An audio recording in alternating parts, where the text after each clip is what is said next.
Olá, sejam todas bem-vindas e todos bem-vindos ao Fora Isso Tá Tudo Bem, um podcast pensado por duas mulheres que decidiram transformar o caos cotidiano em pauta.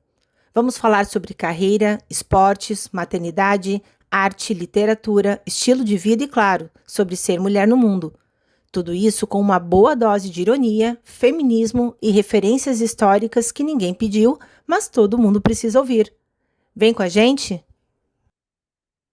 Olá, bem-vindas e bem-vindos ao nosso segundo episódio do podcast Fora Isso Tá Tudo Bem. Eu sou a Juliane Borsa.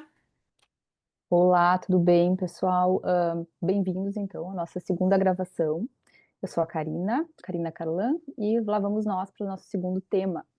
O nosso segundo tema Uhum. do episódio, né? Do nosso segundo episódio é autocuidado. Mas só dando spoilers, assim, antes da gente começar, deixar bem claro que a gente não vai estar falando aqui de skincare, tá? A gente não vai falar de autocuidado do jeito que aparece ali no Instagram, skincare, spa, né? Yoga e todas essas coisas que sim fazem parte, né? São bem-vindos, São muito mas bem-vindos, mas não é sobre isso. Não é sobre isso que a gente vai falar hoje. Isso conversa muito com o tema desse episódio, né? Desse nosso segundo episódio, que é a questão do autocuidado, né? Que em meio a tantas dificuldades, né? Todas as trincheiras e acho que todo dia a gente precisa enfrentar aí algumas questões, né? Algumas dificuldades. E e a questão do autocuidado, ela entra muito dentro dessa ideia, né, de poder pensar de que forma a gente pode administrar as nossas demandas sem deslocar totalmente o nosso olhar para fora, né, e poder cada mulher se ver como agente do processo, mas também como agente do próprio cuidado, né, essa capacidade, esse esforço, né, de não se deixar engolir pela rotina do dia a dia e poder muitas vezes se priorizar, olhar para as próprias necessidades, né, e ver isso como algo necessário, importante, natural, e não como algo como egoísmo, né, como individualismo, como muitas vezes isso é trazido para nós, né? Então, para iniciar, assim, eu gostaria de trazer uma vinheta, né? Pensei em trazer trechos de livros, personagens fictícios, né? Mas achei bem interessante poder trazer um caso real, que aconteceu com uma amiga minha e, obviamente, essa amiga autorizou que eu trouxesse o exemplo dela, sem citar nomes, enfim. Mas eu acho que é um caso bem simbólico e bem ilustrativo, né, sobre essa questão do autocuidado. E nesse caso da vinheta específica, o autocuidado versus o cuidado do outro, né? O cuidado de si versus o cuidado do outro. Essa amiga, ela tem a minha idade, então 44 anos, é uma idade, né? Um período da vida em que a gente tem que estar muito atento a essa questão, algumas questões de saúde, né? A gente está aí no Outubro Rosa, né? Discutindo essa questão do câncer de mama, da importância da prevenção, né? Então, essa amiga, ela estava há mais de 2 anos sem fazer os exames preventivos dela, ginecológicos, né? Mamografia, por aí vai. Em função de pandemia, nascimento de filho, correria, aquela coisa, né? A mulher acaba sempre se deixando de lado, se colocando como última da fila para poder dar conta dos corres da vida ou das necessidades dos outros, né? Enfim. Então ela estava com essa mamografia atrasada, né? E ela resolveu agendar. Mas sabe como é que é? Plano de saúde, né? Enfim, ela demorou um tempo para conseguir autorização do plano, aí a agenda lotada, aí só conseguiu para quase 2 meses lá para frente. Fato é que ela agendou a tal da mamografia. O problema é que nas vésperas desse exame a filha dela pediu, né, para fazer um determinado penteado, porque era semana do Dia das Crianças na escola e tinha lá o tal do cabelo maluco, né, que eu acho que virou uma moda aqui no Brasil, né, pelo menos na escola dos meus filhos teve cabelo maluco, mochila maluca, meia maluca e quem ficou maluca fui eu foi a mãe. e o meu marido, né, e aí, nossa, isso seria pauta para um outro episódio, né, o que está por trás e o que motiva, né? E o que faz com que esses tipos de eventos aconteçam, né? Enfim. O fato é que ela cancelou a mamografia, que ela tinha conseguido marcar com muito custo, porque ela precisou correr atrás desses acessórios e dessas coisas para providenciar o tal do penteado do cabelo maluco da filha, né? Então, assim, ela cancelou uma mamografia, um exame importante, que ela estava, que estava atrasado, no caso dela, né? Porque ela precisava fazer anualmente, a recomendação era anual e ela estava há mais de 2 anos sem fazer. Que tinha conseguido marcar com muito custo e ela acabou cancelando para poder correr atrás aí de comprar spray, de comprar acessórios pro tal do cabelo maluco da filha. E o que mais me chamou atenção no caso dela, Karina, é que ela trouxe isso como algo totalmente natural.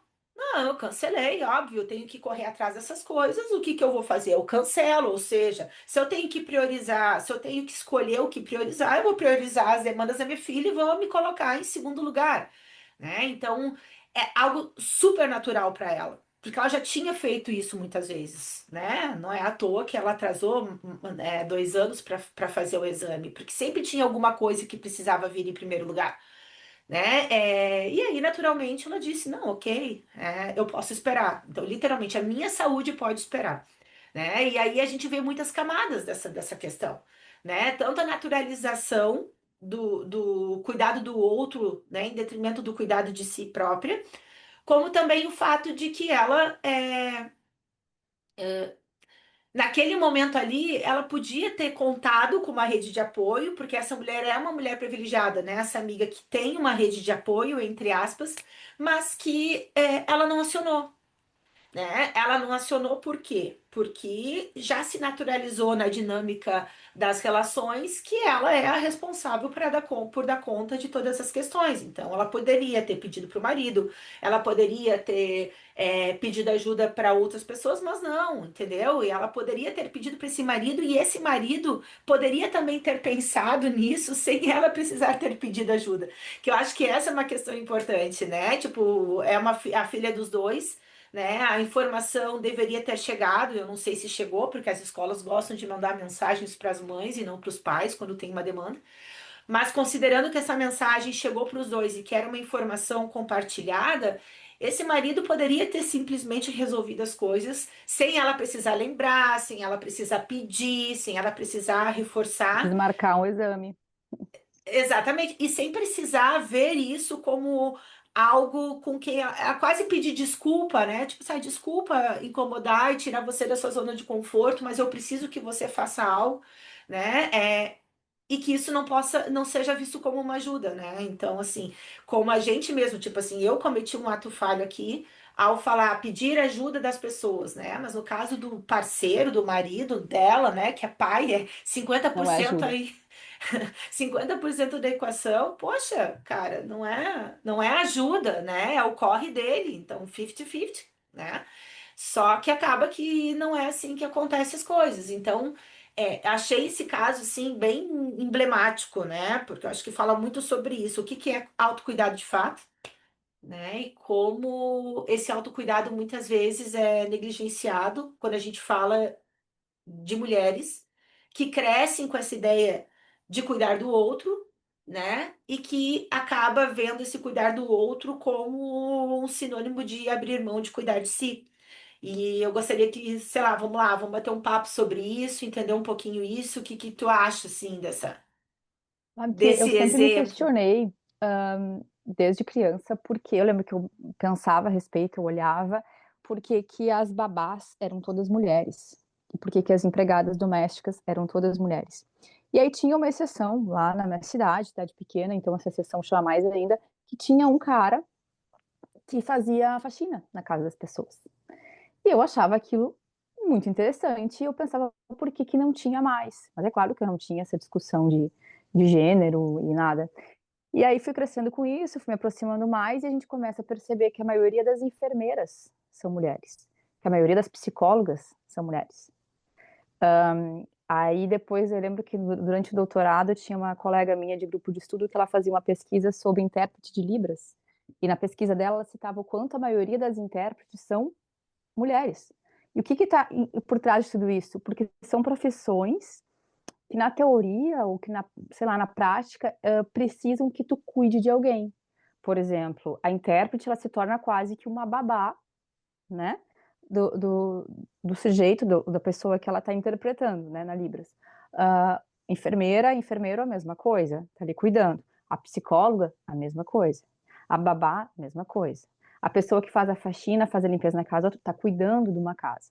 O que que cai ali? É incompetência do sexo masculino fazer essas atividades? Não, porque a gente sabe que tem. Mas por que que ainda é tão minoria? Porque com muitos e muitos anos de história se associou novamente que as mulheres elas têm esse talento, esse dom, essa coisa que cada vez mais eu tenho certeza que não, porque não é uma coisa, por exemplo, que eu sinto em mim, desse cuidado com os outros. Então você vê assim num centro familiar, né, numa família assim, né, quando é quem que vai cuidar numa família que tem filhos, o casal ali tem filhos homens e mulheres. Quem é que cuida dos pais depois? É a mulher ou são as filhas mulheres ou são os filhos homens?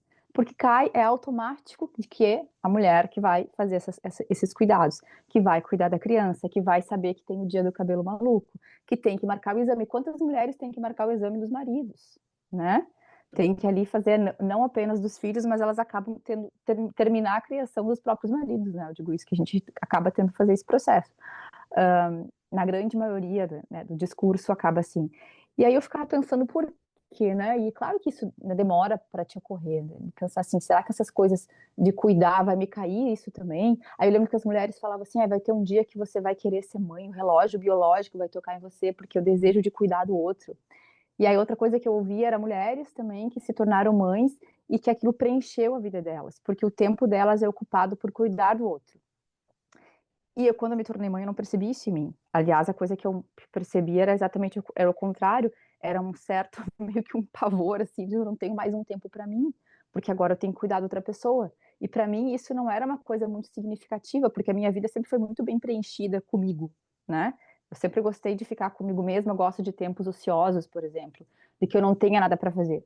Mas talvez tem mulheres que culturalmente já foram educadas para que a vida delas seja preenchida e faça algum sentido a partir do momento que elas têm alguém para cuidar e para servir, seja marido ou sejam filhos, né?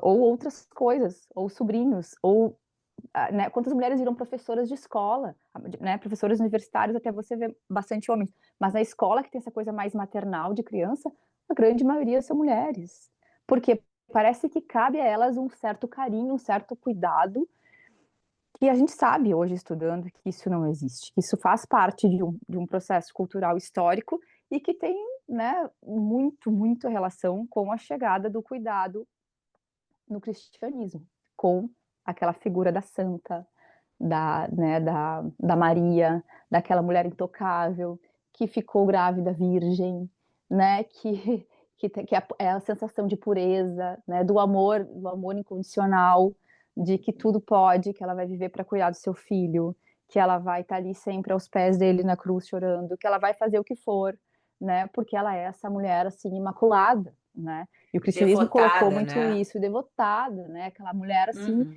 que outra a figura da mãe sempre da mãe mulher, da mulher que casa, da mulher que é a mulher de família, diferente da mulher que não é, que é uma prostituta, por exemplo, essa separação de mulheres, né? Que Sim, a tem que mulher ser santificada, a mulher isso, aquela, né? Tipo, intocável, fica ali no ambiente doméstico, né, encarregada dos cuidados exatamente.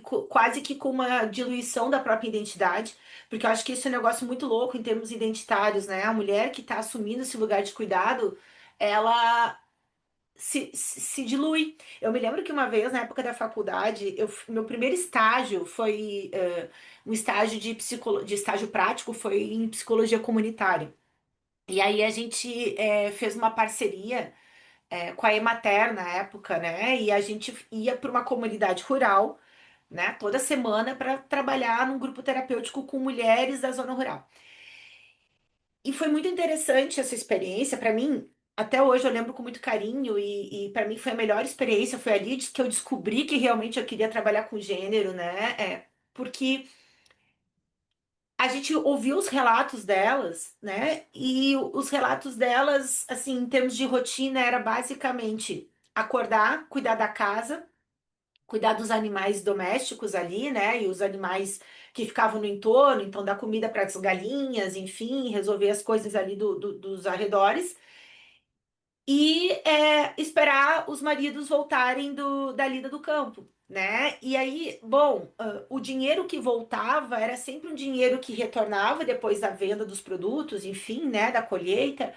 É, esse dinheiro se revertia para a manutenção do próprio campo, né? Compra de maquinários, sementes, insumos.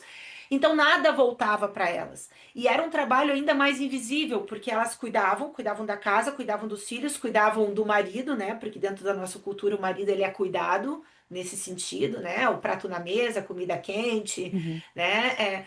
Mas nada voltava para elas, né? Então, assim, poder comprar um batom, poder fazer um passeio, né? Comprar uma roupa nova. Então, essas mulheres, mesmo em dias, assim, de encontros, que era o momento para elas, que era o ponto alto da semana delas, elas vinham com roupa furada, com as botas sujas de barro, desprovidas totalmente de vaidade, porque não tinham um olhar, elas não tinham nem tempo, nem disposição e nem era algo culturalmente validado que elas olhassem para si mesmas, né?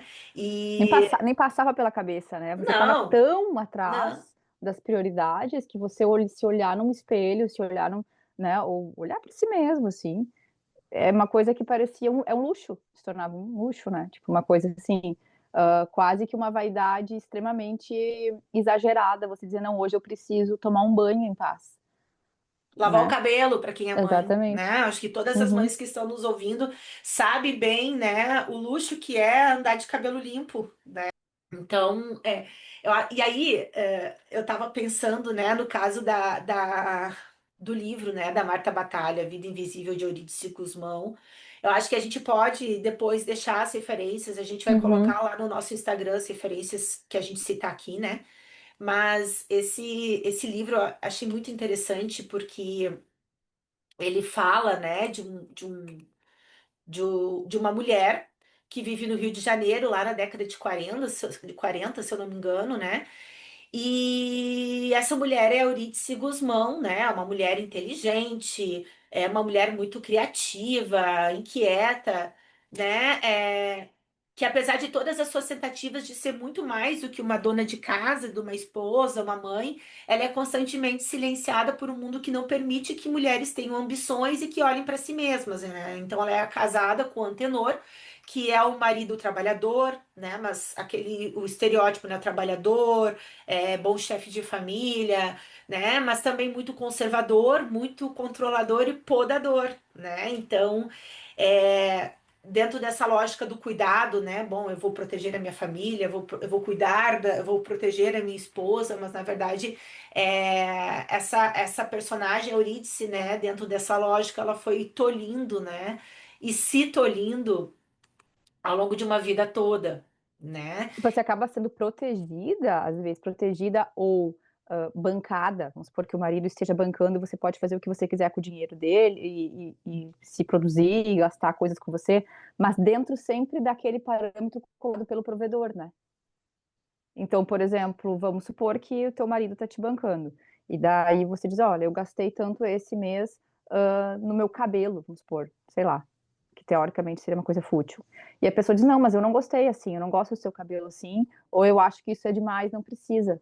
Então, mesmo que você tenha, às vezes, alguém que te financie, ou que te dê tempo, espaço, dinheiro, para bancar um autocuidado, seja estético, seja de exame, seja de tempo, tá polido dentro daquele que prove, né? Porque dá dentro dos limites que aquela pessoa te deu. O tempo que a pessoa te deu, o dinheiro que a pessoa te deu, ou a satisfação que você vai ter que dar.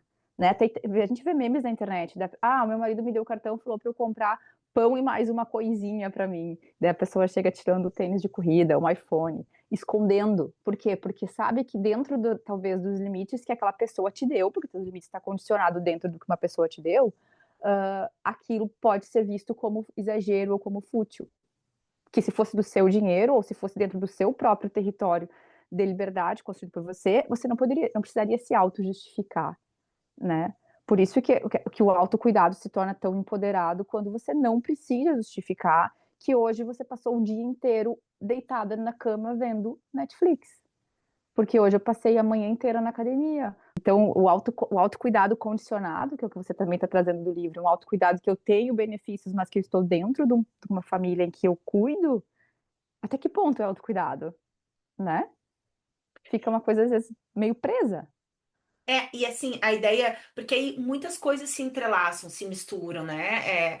Porque, em tese, a ideia do cuidado, do autocuidado, ela não deveria estar descolada da ideia do cuidado ou vice-versa, né? Uhum, Porque para você cuidar do outro, você não precisa abdicar de si, uhum, né? Em tese, não deveria ser assim, só que o que que acontece? Como existe uma desigualdade de gênero em termos de distribuição de papéis de cuidado, né? Acontece que o homem não assume de fato o cuidado, então esse cuidado do outro acaba recaindo basicamente sobre a mulher.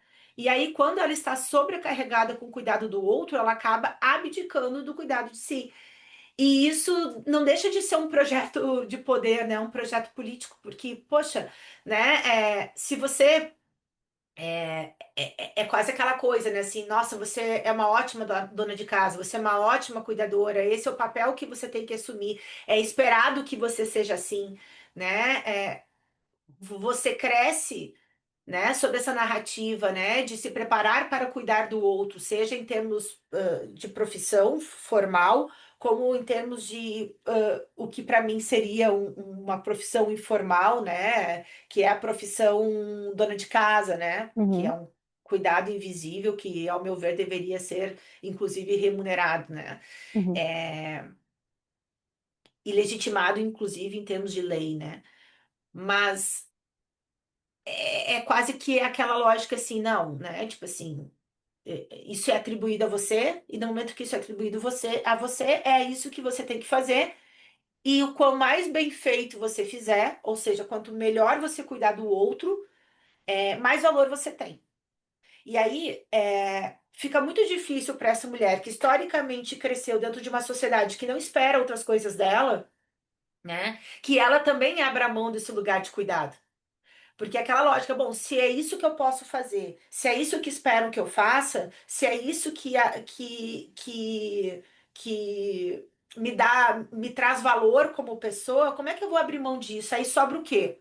Né? Quem eu sou, quem eu poderia ser se não isso, né? uhum, Então é uma sensação muitas vezes de esvaziamento, né? De esvaziamento de identitário, esvaziamento de valor, esvaziamento de função, né? Porque tem todo um mecanismo que coloca as coisas nesses termos, né? E isso tem relação direta com o machismo, né? Porque com essa lógica do patriarcado, né?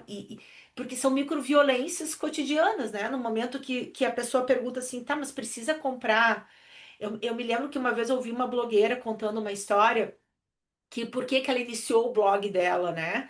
Porque ela resolveu, o marido foi transferido, mudou de país, e eles precisaram todos mudar de país, né? Com os filhos pequenos e tal, e ela precisou abrir mão da carreira dela para acompanhar o marido.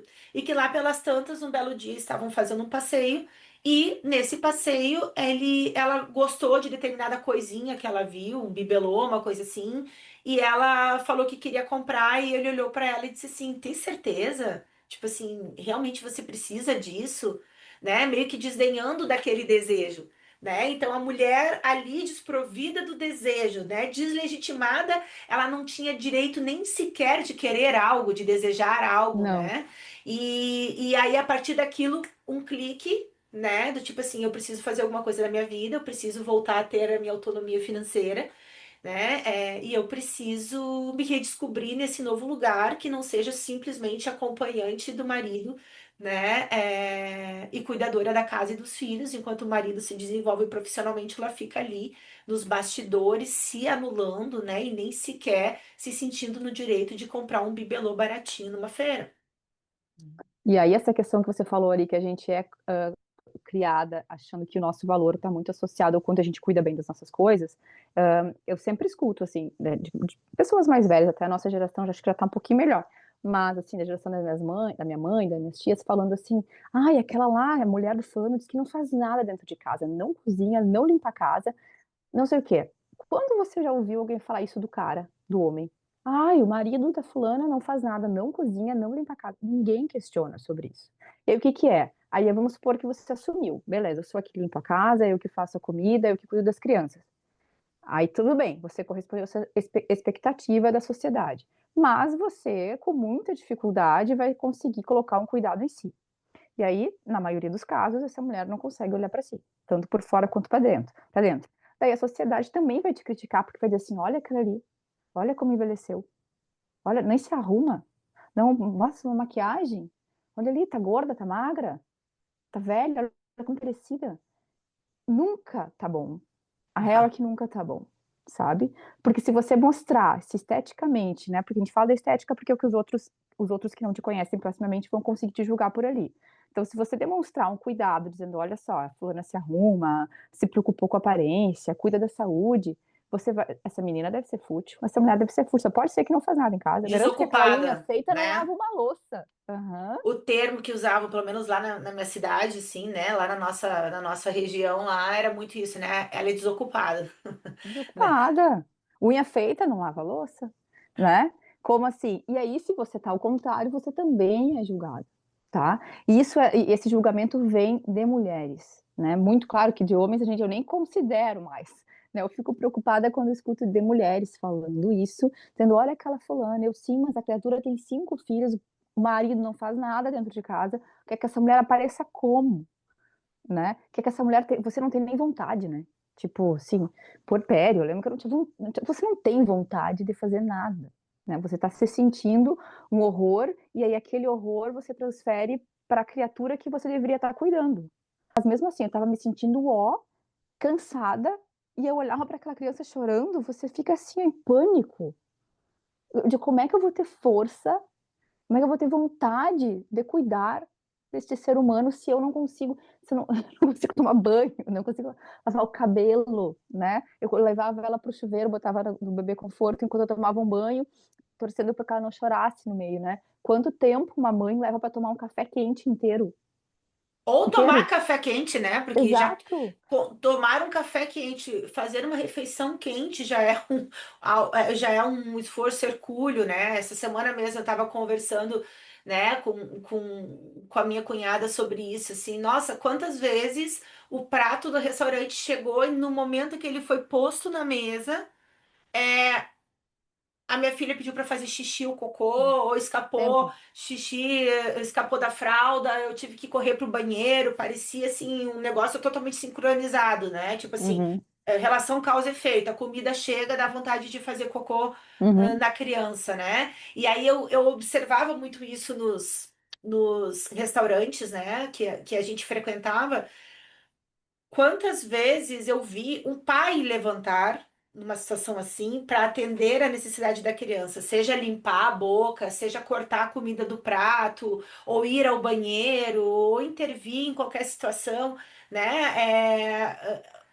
O fluxo ali funcionava da seguinte forma: bom, a criança demandou atenção, né? A mãe para de comer e o pai segue comendo, né? Uhum. E aí É você isso que a falou. gente vê. E isso que você falou da vontade, né? Eu me lembrei que tem um trecho lá do livro da Eurídice, né? Que é. Que eu não me lembro exatamente as palavras, mas que tinha alguma coisa do tipo assim: no final das contas, a Eurídice desistiu de se inventar, né? Desistiu de querer coisas, de sonhar com coisas, né? Ela passou a cuidar da casa, do marido, dos filhos, porque tempo ela tinha de sobra para fazer isso, mas ela não tinha nenhuma vontade. Ou Uhum. seja, né, o esvaziamento subjetivo que acontece quando o cuidado com o outro engole o autocuidado. A própria vontade, né? Tipo assim, não tenho mais vontade, ou seja, eu joguei a toalha, né? Porque a minha missão aqui é quase que uma máquina operadora de cuidado alheio, né? Da vontade dos outros. Da Você vontade não dos sabe outros. mais o que é vontade sua. E eu acho que isso, quando a gente chega nesse período, que talvez todo mundo, ou pelo menos todas as mulheres em algum momento ali vai ter esse, tomara que dure pouco, mas eu lembro que pra mim durou bastante, foi no puerpério, né, de eu não saber o que eu tinha vontade. Eu lembro que às vezes eu chorava compulsivamente, meu marido me perguntava o que que você quer, e eu falei, eu não sei, porque a tua vontade, ela fica com uma pedra em cima, corrompida pela vontade do outro, que você não sabe quem você é, o que que tu gosta mais, eu não sei o que eu quero. sabe? Eu não sei o que que eu posso querer, porque parece que eu não posso mais querer nada, porque o meu querer está condicionado ao cuidar de um outro ser humano. E aí aquela angústia de fazer assim, eu não sei o que que eu quero, eu não sei o que eu quero fazer da minha vida, eu não sei o que eu quero fazer agora, eu não sei nem o que eu quero comer, porque aquilo se torna tão pesado, o querer, o se cuidar, que você não sabe mais o que você gosta, porque o que você gosta está condicionado ao que o outro precisa ou o que o outro gosta. E aí, nesse período, eu lembro que eu vi que estava começando a ficar muito perigoso, né, para mim. Porque eu estava completamente desconectada do que eu defendia, ou do que eu cresci sendo, do que eu queria ser, ou do que eu era, inclusive, antes de ser mãe.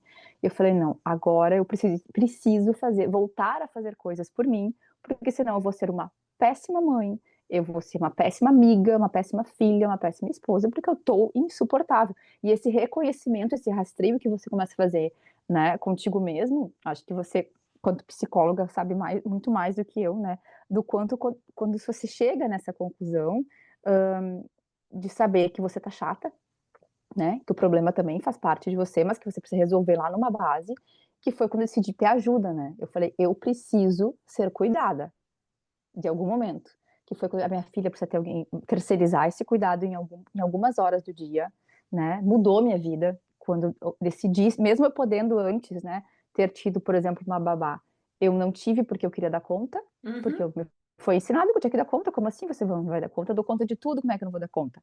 E aí, só com 2 anos, né, é que eu fui ter ajuda extra, a não ser do meu marido, né.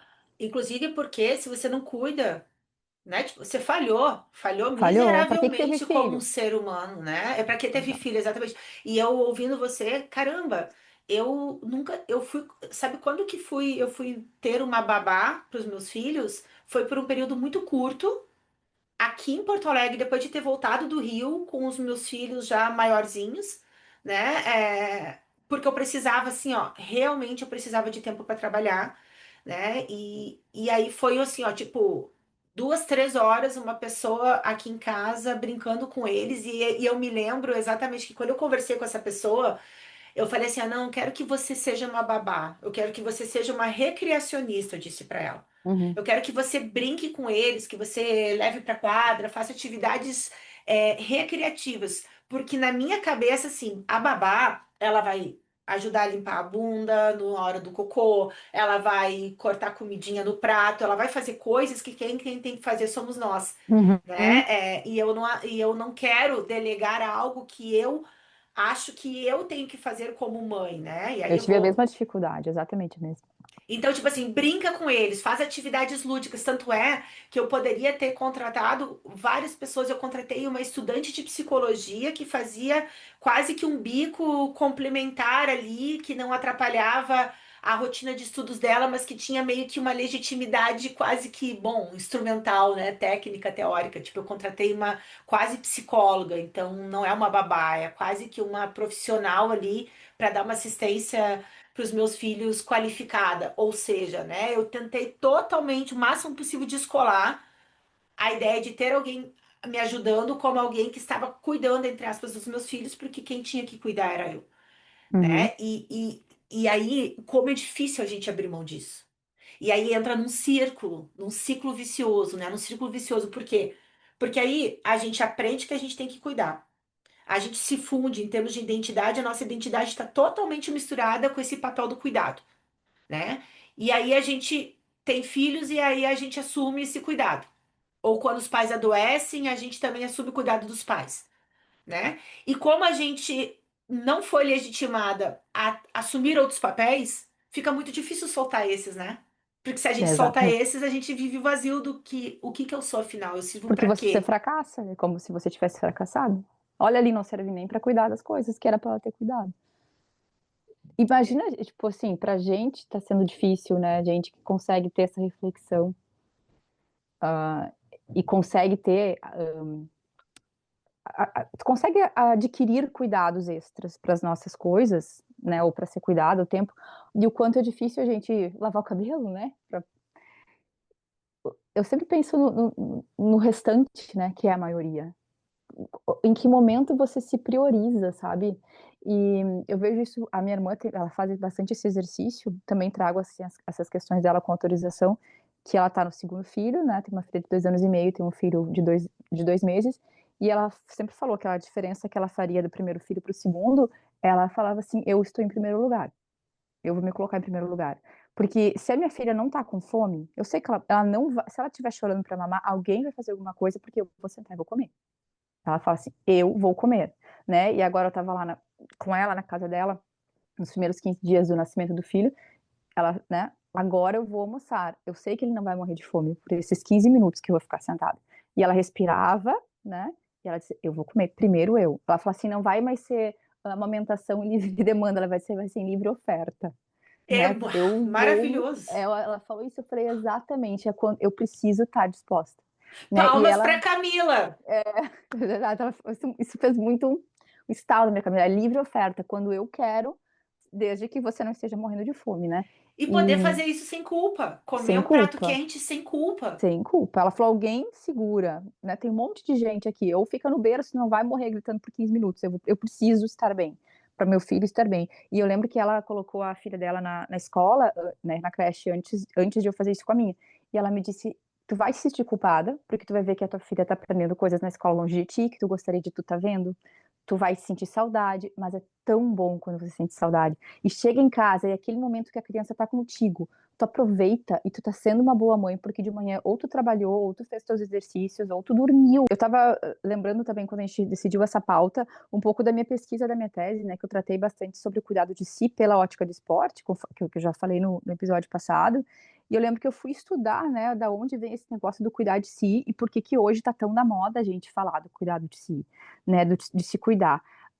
Dificilmente eu acho que o cuidar de si, ele é uma coisa totalmente livre de parâmetros, porque a gente sempre acaba cuidando da gente ou cuidando das coisas com base em parâmetros socialmente colocados, né, jogos de poder que a gente falou. Hoje, por exemplo, a gente fala muito do cuidado de si, que até começou falando assim: "Ah, nosso cuidado de si não é necessariamente um skincare", mas, o cuidado de si atual tem muito a ver com essa questão do imperativo de uma vida saudável. Então, há um tempo atrás, eu lembro quando eu adolescente, que eu comecei a fazer esportes, as pessoas falavam: "Por que que você faz esporte se você é magra? Você não precisa". O cuidar de si não era uma questão, né, do fazer exercício, do cuidar da alimentação, isso não era importante. Não era uma questão que se discutia. Como é que daqui uma questão de 10, 15 anos se tornou a coisa mais importante do mundo? Hoje as pessoas que não fazem o exercício ou que não se alimentam bem, elas se auto-justificam para você.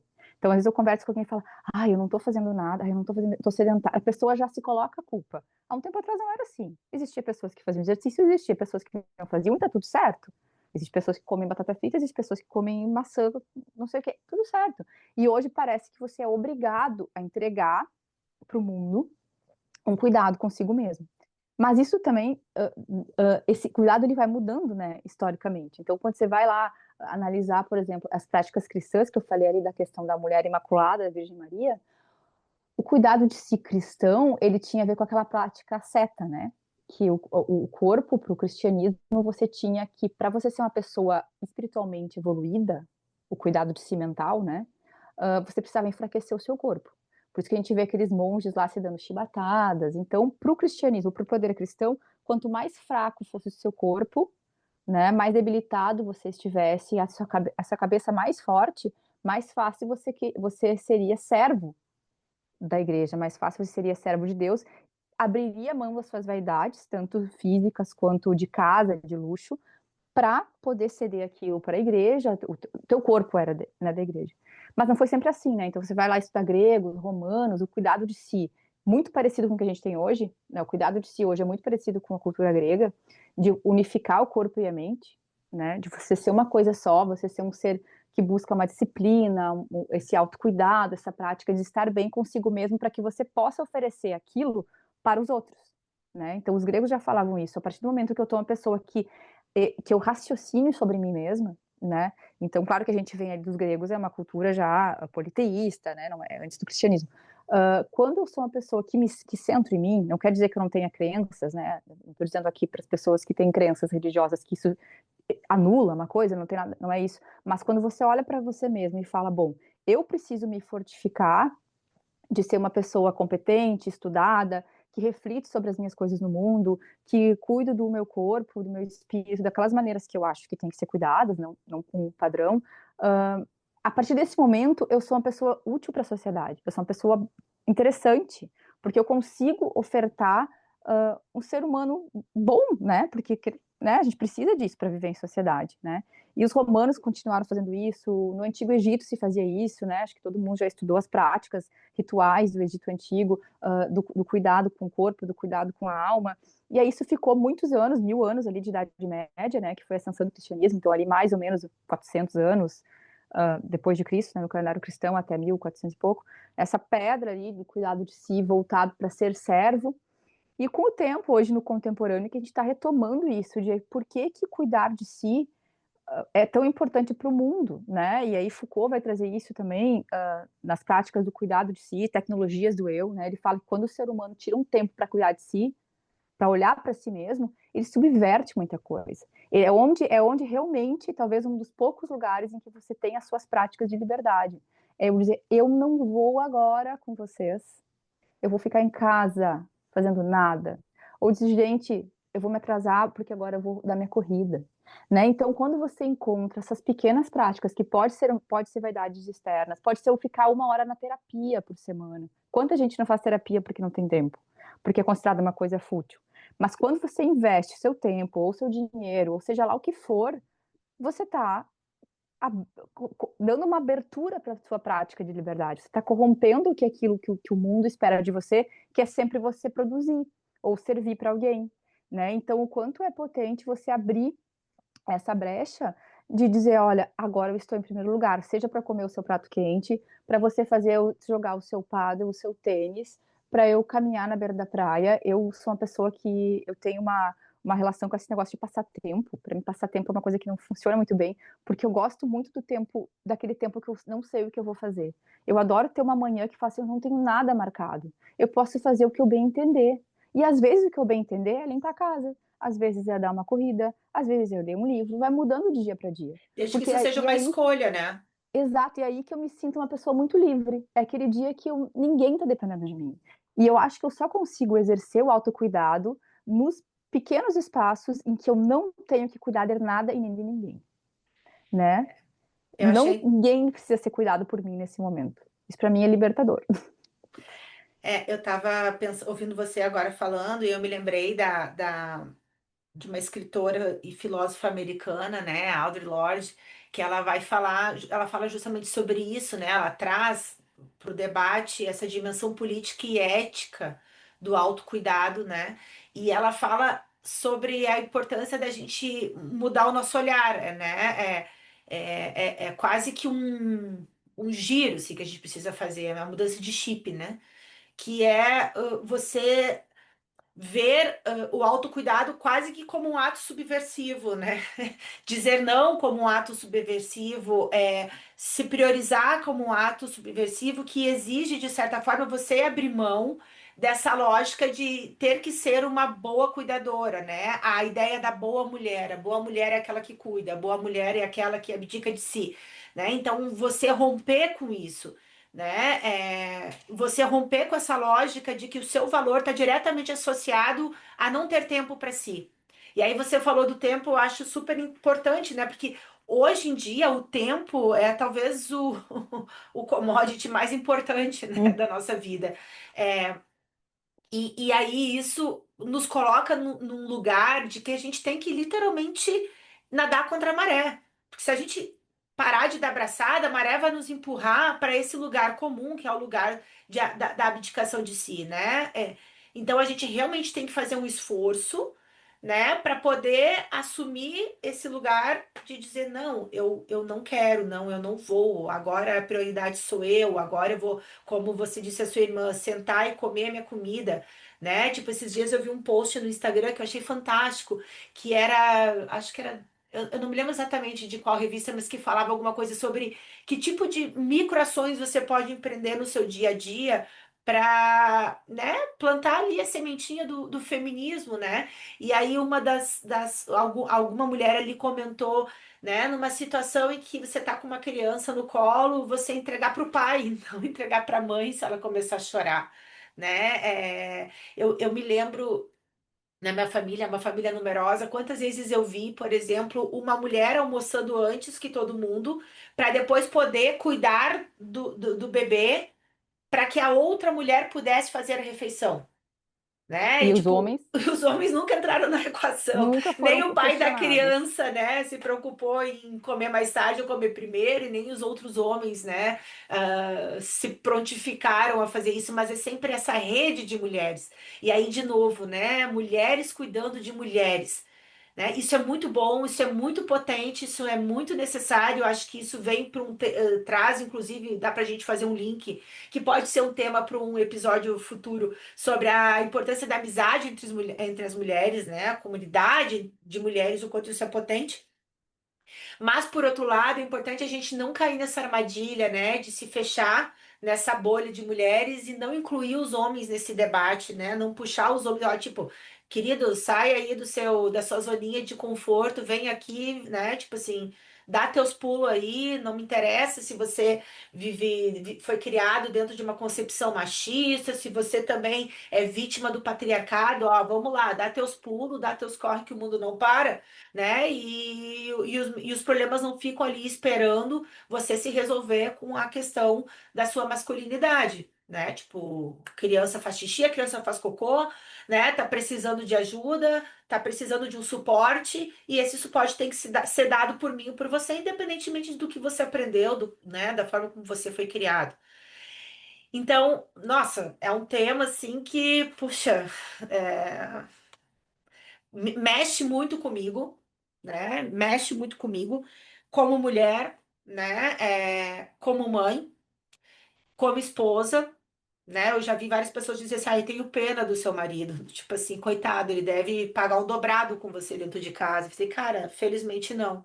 Né? Até porque ele só é meu marido, porque Porque ele é exato, porque ele não, né, tipo, ele não vê essas questões como um é problema, exatamente porque eu né? respondo a Senão não respeito do seria meu meu. marido, né? Aham. Senão não seria. Para mim a questão é muito simples.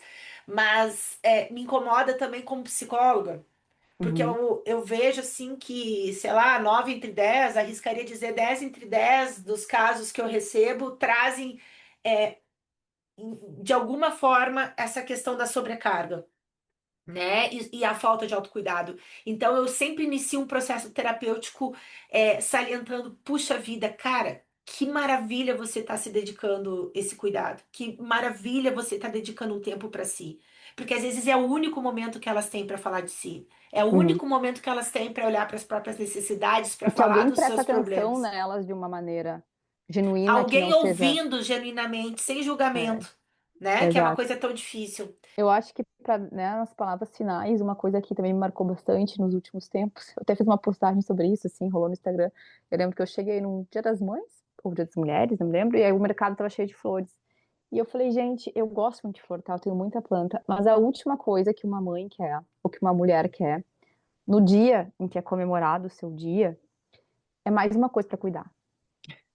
E uma planta tem que cuidar, e eu cuido muito mal de planta, né? E aí o que que acontece? Não é a planta o problema, porque os homens acham que a planta é o problema. O problema é o que significa isso, tá?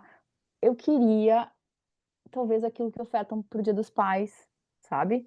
Eu queria um vale diversão, né? Eu não queria mais uma coisa para me lembrar de que eu tenho que cuidar mais, não vai morrer a planta na minha casa se não ficar dando água, né? Então é mais esses pequenos gatilhos que eu acho que a gente tem que prestar atenção de o quanto a gente vai repetindo essa cultura de que cabe às mulheres cuidar de tudo e dos outros e pouco cuidar de si. E quando elas cuidam de si, elas são consideradas fúteis, né? Hoje minha filha estava com um curativo no joelho, que ela caiu ontem, e ela reclamou hoje para mim de manhã, e ela falou assim: mãe, tá doendo muito. E eu falei: como é que você fez isso? Só para ela lembrar.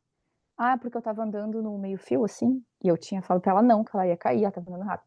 E eu caí, e eu falei: filha, me lembrei daquela. Na hora me veio a letra da música da Gal, né? Eu falei: é preciso estar atenta e forte. Eu falei: grava essa frase, que para uma mulher isso é muito importante.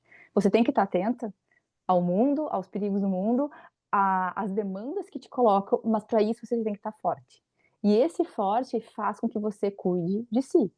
Eu preciso estar bem comigo para eu ser uma pessoa digna com os outros. nem maravilhosa, vamos dizer, digna apenas, né, de cumprir o mínimo para poder ser boa mãe, para poder ser uma pessoa legal, né, uma pessoa que vai lá e tem outras coisas que te fazem sorrir na vida que não necessariamente seja o bem-estar dos outros, mas o seu, né? E você não ser julgada por isso. Então, para mim, a frase que hoje veio hoje de manhã, inclusive antes de nós gravar, foi: precisamos estar atentos, mas precisamos estar fortes, né? A Gal resumiu isso há muitos anos atrás.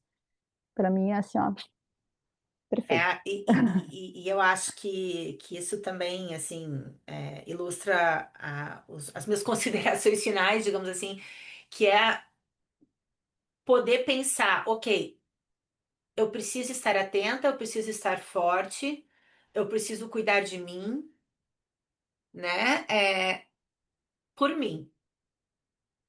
Não condicionar o cuidado, o meu autocuidado, o cuidado de mim mesma, não condicionar ao outro, a nenhum outro, Uhum. né? Ok, de fato, eu preciso cuidar de mim para poder cuidar do outro, eu preciso cuidar de mim para ser uma boa mãe, eu preciso cuidar de mim para poder ser um bom ser humano para o mundo.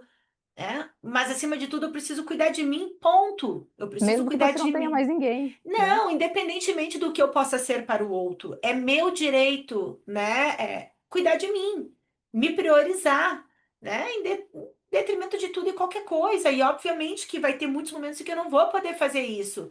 E tá tudo bem, né? Tá tudo bem porque faz parte da vida você sair de você em vários momentos, né? Para você poder dar conta do outro, das necessidades do outro, do mundo, da comunidade, né? Mas é aquela coisa que eu possa sempre, que cada mulher possa sempre fazer esse movimento. Ok, sair de mim, vou lá prestar cuidado para o outro, vou lá dar atenção para as necessidades dos outros, mas eu volto. Eu volto para Uhum, mim.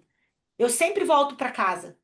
Eu saio e volto para casa, né? Porque a gente possa cuidar dessa casa, que somos nós mesmos, né? Em termos de corpo, em termos de mente, né? Que a gente possa sempre, para mim, o maior autocuidado, o que mais representa o autocuidado é essa capacidade da gente voltar para a gente. uhum. Independentemente das dificuldades que a vida impõe, sempre poder voltar para a gente e ver valor nisso e ver isso como uma prática justa, né? E se ver merecedora, né? Merecedora desse auto-amor, merecedora desse autocuidado, né? Desse olhar para a gente mesma, né? Independentemente do outro. Saber dizer Então, não é um exercício dizer extremamente não, para mim, importante. dizer não é um ato subversivo por si só. Uma mulher dizer não, O não, só o não, né? Não precisa dizer, ai, não. não, porque não, não quero, não vou fazer. E pedir ajuda também é um exercício que é bem difícil para mim, tem sido bem importante. Preciso de ajuda nesse momento, preciso que cuide de mim nesse momento, né? Então, isso é um exercício que você tem que lembrar cada dia de fazer. Não é uma prática que a gente vai conseguir corrigir esses anos de história do dia para noite, né? Mas eu acho que de pouquinho em pouquinho a gente consegue. E eu comentei ali de algumas coisas, né? Eu falei de Foucault, você falou do livro também. Dizer que a gente quer começar a deixar as nossas referências aqui embaixo, né? Deixar nas postagens do Instagram de alguns textos que a gente traz. Então, ali tem o Hermenêutica do Sujeito, que eu falei de Foucault, Cuidado de Si. Tem outro autor que eu acabei não citando, mas fala muito sobre o cuidado de si, práticas de ver e narrar-se, né? Sobre si, que é do Jorge La Roça. Tem do Silvio Galo, que fala das questões de biopolítica e dessa nova prática de cuidado de si. Depois a gente coloca ali umas coisas completas que eu acho que às vezes as pessoas querem saber um pouquinho mais, né, da onde vem esses conceitos. E aí, para a gente não ficar fazendo aqui um podcast acadêmico, a gente deixa para as referências bibliográficas. Para duas ex-acadêmicas é difícil, né? A gente quebrar Difícil, muito esse difícil. formato, né? Mas é isso, é isso. Acho que esse tema renderia muito mais. Mas agora a gente também se coloca à disposição para troca, né? Vamos ver aí o que que a mulherada pensa, o que que diz sobre essa questão do autocuidado. E obrigada, assim, a todos e todas, né, que chegaram até aqui.